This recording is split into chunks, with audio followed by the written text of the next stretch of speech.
בלי מיקרופון? כן, כן. מצוין. שלום, אני אורי, ואני רוצה להציג לכם את גלינגר, אתר האינטרנט לתכנון וניהול החיים האישיים. בעולם האינטרנט היום יש בעיה גדולה שנקראת Information Overload. הכוונה היא שעבור כל פרט מידע שאנחנו מחפשים, קיימות עשרות ולפעמים מאות מיליוני תוצאות חיפוש.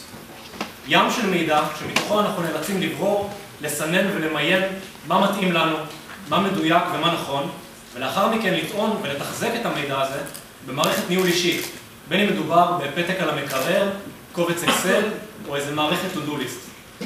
אנחנו אומרים די לחיפושים.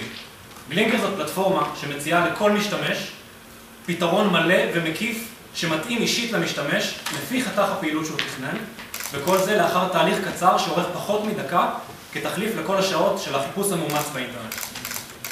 התוצר שהמשתמש מקבל הוא סביבת עבודה שהלב שלה הוא רשימה של מטלות מותאמות אישית אליו עם המידע בדחיפה, ולצד זה אוסף של אפליקציות שיתמכו את הפעילות המתוכננת. את סביבת העבודה אפשר לחלוק עם אנשים ששותפים לפעילות, למשל אם מדובר בטיול, השותפים לנסיעה, אם מדובר בדירה, השותפים לדירה או בן או בת הזוג. המערכת מתממשקת עם כלים חיצוניים כמו Outlook, שזה כלי מצוין, ועם עולם המובייל כדי שניתן יהיה לעבוד על הפעילויות בכל מקום ובכל שעה.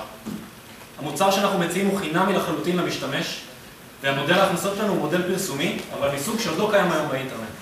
אם גוגל מציעים פרסום לפי מילת חיפוש, ופייסבוק לפי פרופיל המשתמש, אנחנו יודעים לא רק מי המשתמש, אלא גם מה הוא הולך לעשות, איפה, מתי, עם מי ואפילו באיזה תקציב, ויכולים להציע לו פרסום מדויק שהוא ירצה ויצטרך להשתמש בו.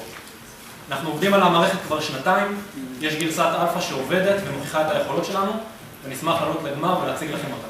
תודה רבה.